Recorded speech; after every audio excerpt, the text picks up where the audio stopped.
Okay, welcome dayon diri sa atong YouTube channel, Mr. Buhol. Karon nagbabagang expose, naguna ang atong mga balita karon diri sa issue nining Duterte versus Marcos ug ang corruption sa atong administrasyon. Karon na isa nga nagsamok-samok ang diri mga ka-people kining mura ni siya og askal mo ni atong pagahisgutan karon kining duhana kay daan pa ni sa una nga dili gid mo undang og pangdaot sa mga Duterte.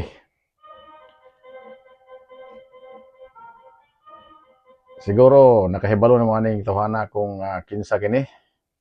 Pero ato ning ibutyag karon sa hanginan kining iyang mga binuhatan nga iyang mga gipang istorya nga puro bakak kay tungod kini siya grabe og kasuko sa atong niaging presidente Rodrigo Roa Duterte tungod kay sa iyang ambisyon nga nihangyo siya nga vice presidente atong pagdagan sa 2016 ni Tatay Digong. Pero kini gibalibaran ni Duterte tungod kay nakahibalo siya kung unsang klase ni nga tao, murag iro usog mangusig. Mao nang atong palakpakan ang atong dating Pangulong Duterte tungod kay iyang naluwas iyang kagalingon nga wala siya mosugot nining iyang untang itandim kani si Trillanes nihangyo saya. Karon ang atong latest nga update kining si Trillanes nigawas na pud ni siya gikan diri sa bangag. Bangag kanang buslot ha basig lain nga bangag ang atong inyong masabtan mga ka-people. Kay lawom laban ang atong binisaya karon wala sa Tagalog karon nga language atong binisayon para maklaro jud sa mga Bisaya ug sa Mindanao ug sa Visayas. Pero ayaw kalimti og i-share ning atong video kay para daghang makahibalo.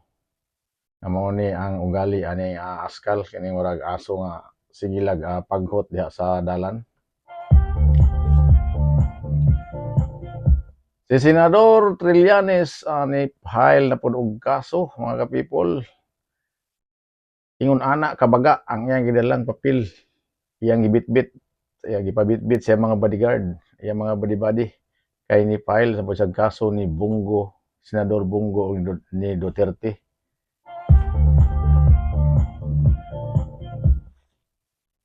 Grabe yang kasuko nga maunay panghitabo nga napildi sa atong eleksyon sa Senado, napildi pagdagan sa mayor, napildi pero kung hindagan na siya kapitan sigurado na siya nga daog.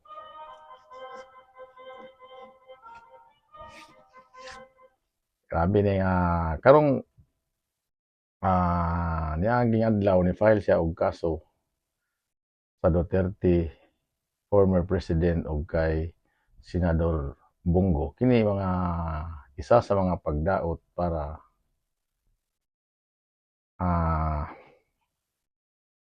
mahugawan na pud ang pangalan ni Inday Sara, VP Sara karong 2028 nga eleksyon. Kay kini si Trillanes ang trabaho ani nagsamok-samok lang yun sa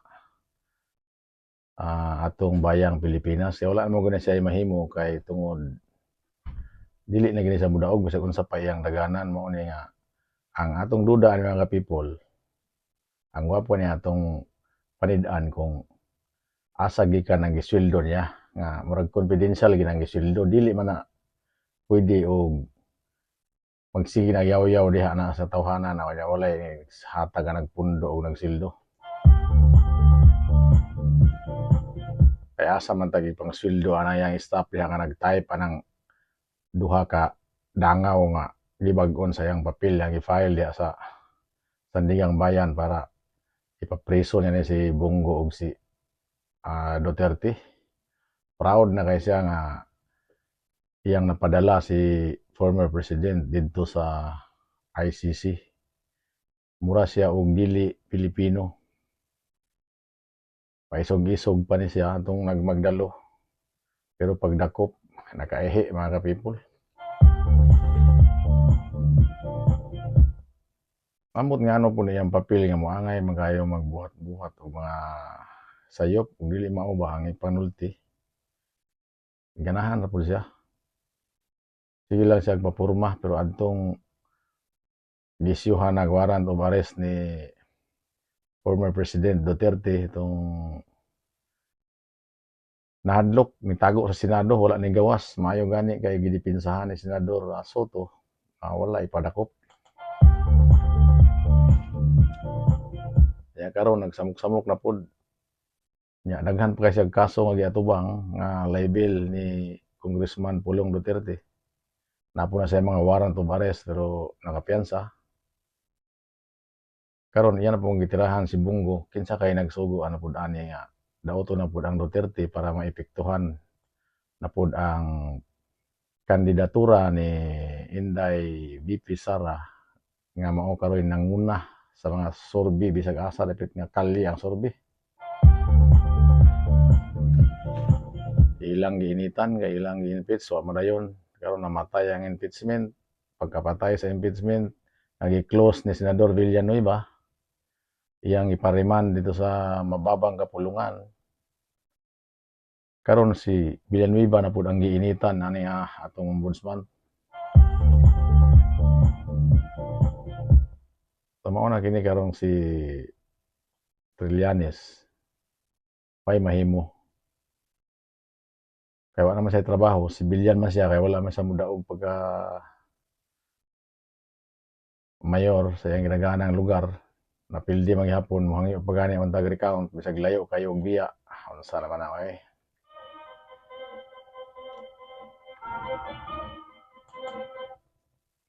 Mao na lisod kung dili ka mudawat sa imong kapildihan, unsang klaseng politiko.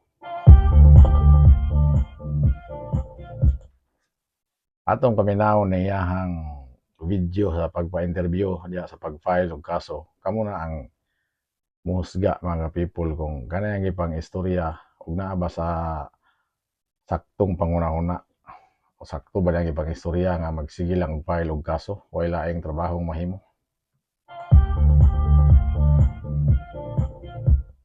Kini ato gyud masabtan nga naa gyud ni nagpaluyo.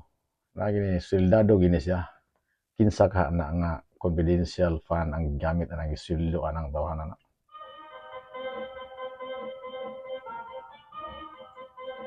Mao ni atong bantayan kay mao ra gyud na ilang trabaho karon nga pagpangdaot. Hangtod nga kini si VP Sara ilang mabalian ni og pako. Dili nakalupad og nakadagan sa 2028. Ila ginang buhaton tanan sumala pa sa gipahayag ni igsuon sa atong presidente nga si Senadora Amy Marcos. Mao nay plano sa ombudsman, mao nang gibutang na seremolya bisan pa og daghan og kaso. Nga dapat ang ombudsman nga i-appoint diha dili politiko ug walay mga dokit ug walay mga kaso. Karon first time na history nga ang ombudsman na ay politika ang ilang gibutang. So, wala tayo mahimo kay naa naman na sa Malacañang manang desisyon na ato na lang paniran. Sa laing bahin po gini po si Trillanes dili po ni sa pikas nagsige po siya paningkamot nga madaot ni si Bungo kay kusog man po ni si Bungo karon 28 pa siguro mag vice presidente po ni mo na ilang gidutan mga ka-people atong paminahon ni video karon nga ilang nagpa-interview kunuhay. Siyempre kung magpa-interview ka diha, magpa-preskon ka. Asa man gibayad nga ang kanang mga istasyon diha nga ilang kuhaon dapat na gina na ay bayad kay negosyo man na.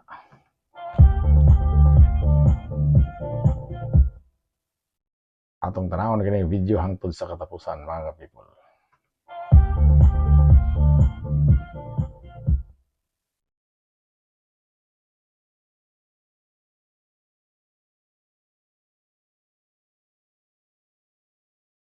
Hindi niya pwedeng ipagkaila na hindi na impluwensyahan ito Tapos, nung senador na si Bongo, ganun din.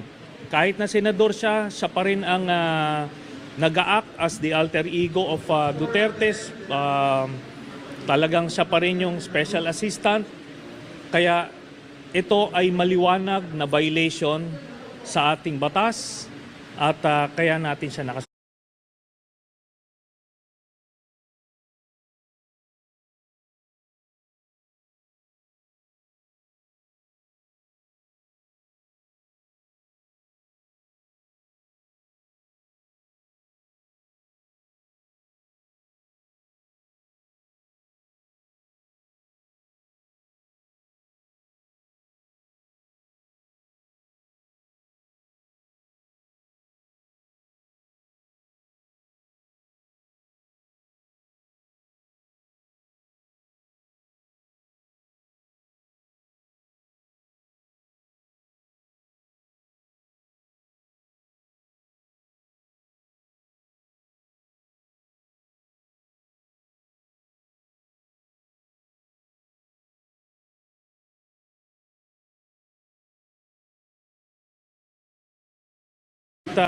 Duterte, kaya hindi niya pwedeng ipagkaila na hindi na impluwensyahan ito. Tapos nung senador na si Bongo, ganun din. Kahit na senador siya, siya pa rin ang nag-a-act as the alter ego of Duterte's. Talagang siya pa rin yung special assistant. Kaya ito ay maliwanag na violation sa ating batas at kaya natin siya nakasuhan.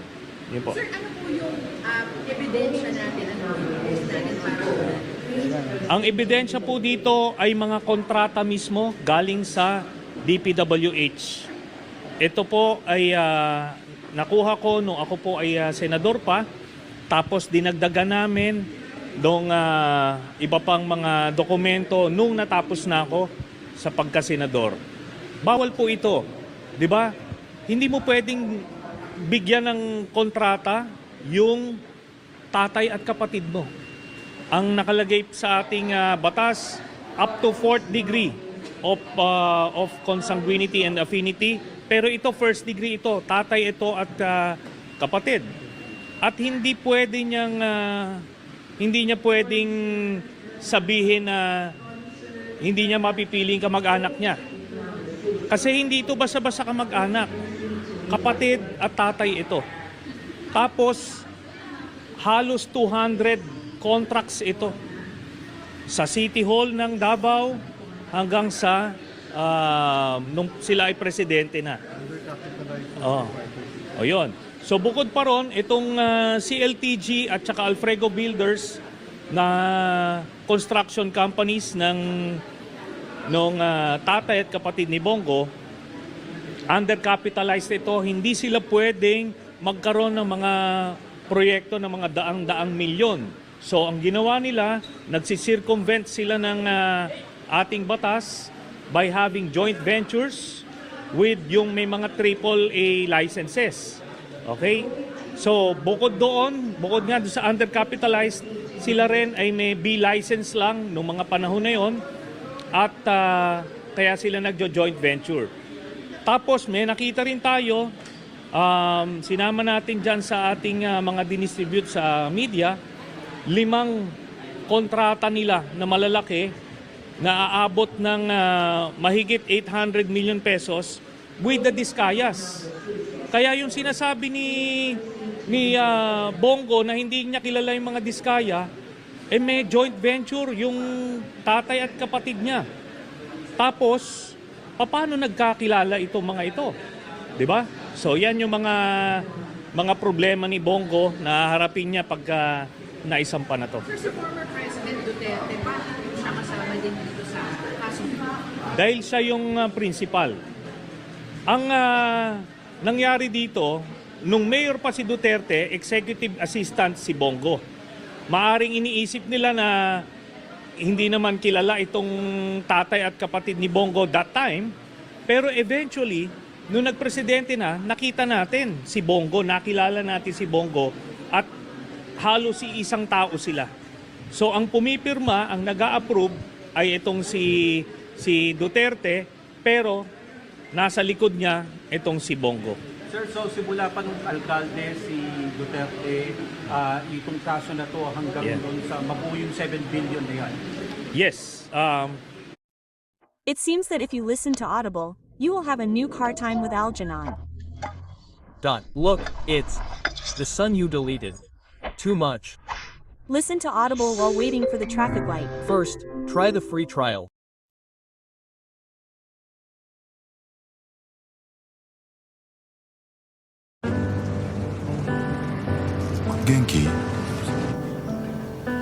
Genki. simula ito nung 2008 hanggang present. Okay? At ano ito?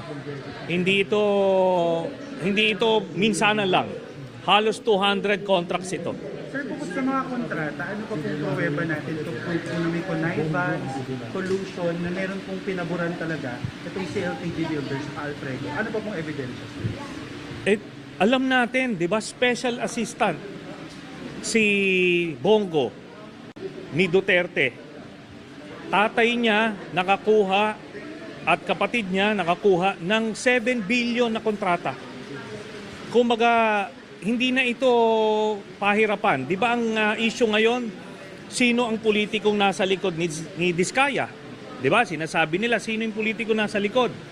Darating tayo dyan kasi makikita nyo rin kung sino yung nasa likod dyan. Pero, ito hindi mo na kailangan malaman kung sino yung nasa likod kasi tatay at kapatid mismo. That is how the plunder law was defined. Pag nagbenepisyo ka illegally sa mga through a series of acts. Oo. So, ito, pati pamilya mo kasama ka diyan. So, worth 50 million. Dagdag ba yung mga masasapa ng kaso? May binabanggit lang natin si Duterte, si Senador Bongo, yung tatay at kapatid. Meron bang mga additional DPWH officials? Yes. Yung DPWH officials dito, yan na yung makukuha na testigo ng ombudsman. So ito yung pagkakataon nila. Kung hindi sila magko-cooperate, sila ang makakasuhan.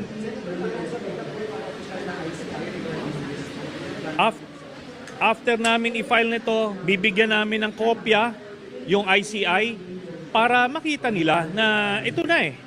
'Di ba? Ito diretso talaga ito. Tatay at kapatid, binigyan mo ng bilyon-bilyon na kontrata. While you were in power, covered nila 'yon. Kasi ganito 'yan.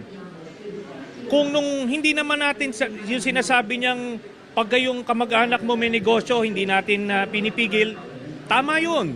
Pero dapat dun sa sinasakupan mo, hindi sila pwedeng magnegosyo. Kunyari, nung Davao Mayor si Duterte, dapat nasa Visayas yung pamilya niya nagnenegosyo or nasa private sector.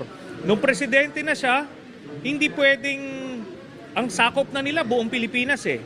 Dapat sinabihan niya yung tatay niya at kapatid niya na bawal yan, doon kayo sa private sector magnegosyo. Ganun lang kasimple yun. Sir, ang Supreme Court kasi may requirement na dapat may main plunderer. This is a 2016 Supreme Court. May Requirement po na main plunderer para makasecure ng conviction. Sino po ang main plunderer dito po sa complaint? Si Bongo. Kasi siya yung central figure dun sa tatay at kapatid, tapos yung kanyang relationship with Duterte enabled this thing to happen. Sir, this is a refining po, sir.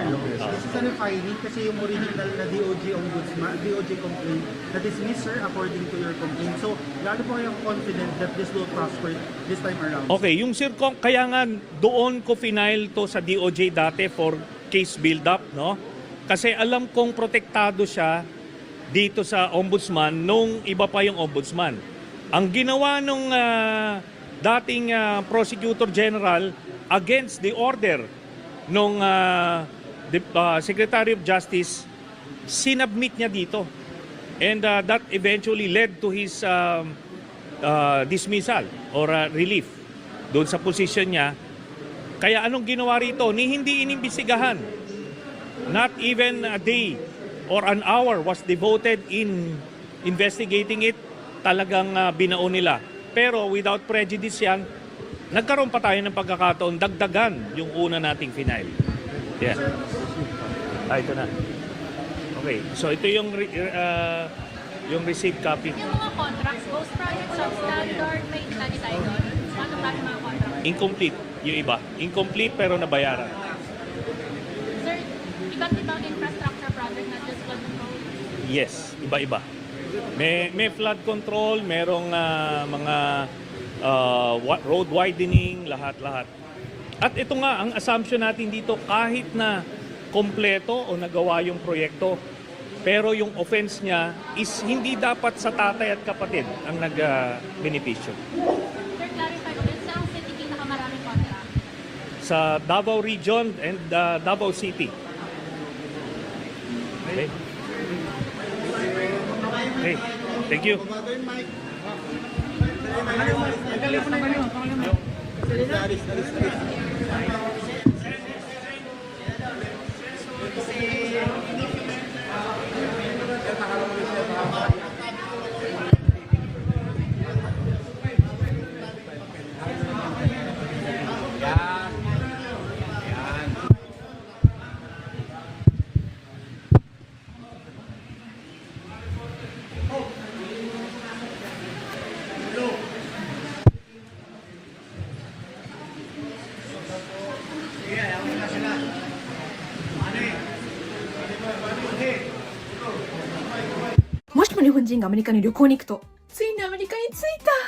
Next, passport.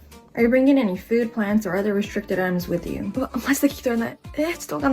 Yes? Have you ever been arrested or convicted of a crime? Yes. You're very suspicious. Come with me. こんな恐怖体験をしなくて済むよう練習できるおすすめのアプリがこちら、スピークバディ。これは旅行、ビジネス、時事ネタなど1000以上のいろんな場面での英会話の練習ができちゃうアプリなの。AI バディとの英会話の練習なので間違えても恥ずかしくないし、何度でもやり直せるよ。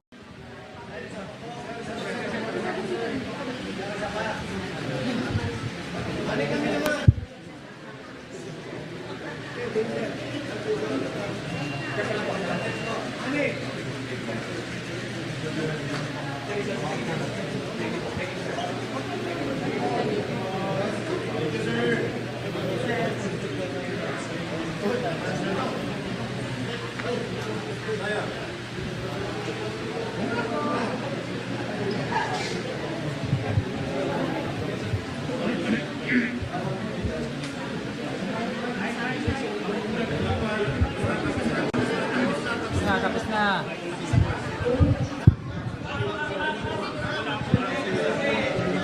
Sa dokumento kayo sa akin na file anything. Pero ganito, no? Meron pa akong ipa-file na case. Meron pa akong ipa-file na case yung sa Frigate scam. Ililipat ko na rito from the DOJ para masimulan na nila yung mga investigasyon doon. Sir, target date? Siguro mga next month or baka early next year na. Okay? So, thank you. Yeah. Sir, dito sa Ombudsman, ipapasa niyo din sa ICI after dito? Yes. Yung na-file namin, bibigyan namin ng copy yung ICI para makita rin nila. Magkaroon din sila ng record. No? Okay? Sige. Seat nurse na lang pwede. Seat nurse lang, Seat nurse na lang o pwede ba? Seat nurse. Yung mga sali ngayon,